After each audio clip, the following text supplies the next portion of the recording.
चौकिया पिपरा बिछाइए के खटिया चाहे उतारल हमर नथिया चौकिया पिपरा बिछाइए के खटिया चाहे उतारल हमर नथिया मछरी रोटी सुनखिया के हाथ पिपरा कोटी देखइब का चौकिया महेशी उधारा के पानी हमके पियइब का एक रात में मोतिहारी पूरा घुमइब का चौकिया महेशी उधारा के पानी हमके पियइब का एक रात में मोतिहारी पूरा घुमइब का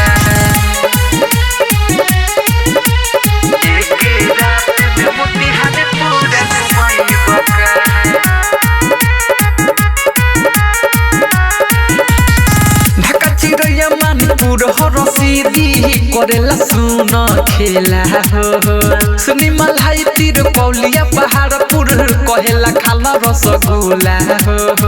कहेला खाला रसगुल्ला ढाका चिरैया मानिकपुर रसीदी खेलल चाहेला खेला हो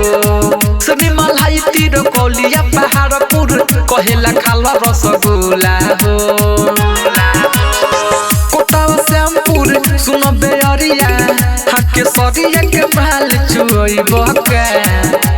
चैता चोरमा मधुबनी के पानी हमके पियइब का एक रात में मोतिहारी पूरा घुमइब का चैता चोरमा मधुबनी के पानी हमके पियइब का एक रात में मोतिहारी पूरा घुमइब का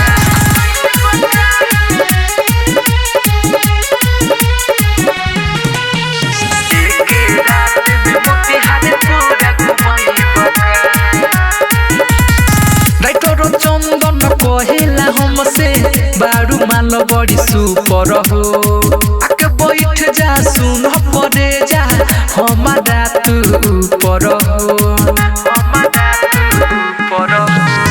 राइटर चंदन कहेला हमसे बारू माल बड़ी सुपर हो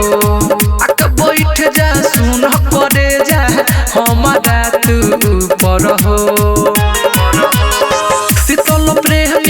ललन सी जाए हाथ पर दीप चाप के मुइब का खजूरिया सुगौली रक सबुल के पानी हमके पियइब का एक रात में मोतिहारी पूरा घुमइब का चौकिया खजूरिया रक सबुल के पानी हमके पियइब का एक रात में मोतिहारी पूरा घुमइब का।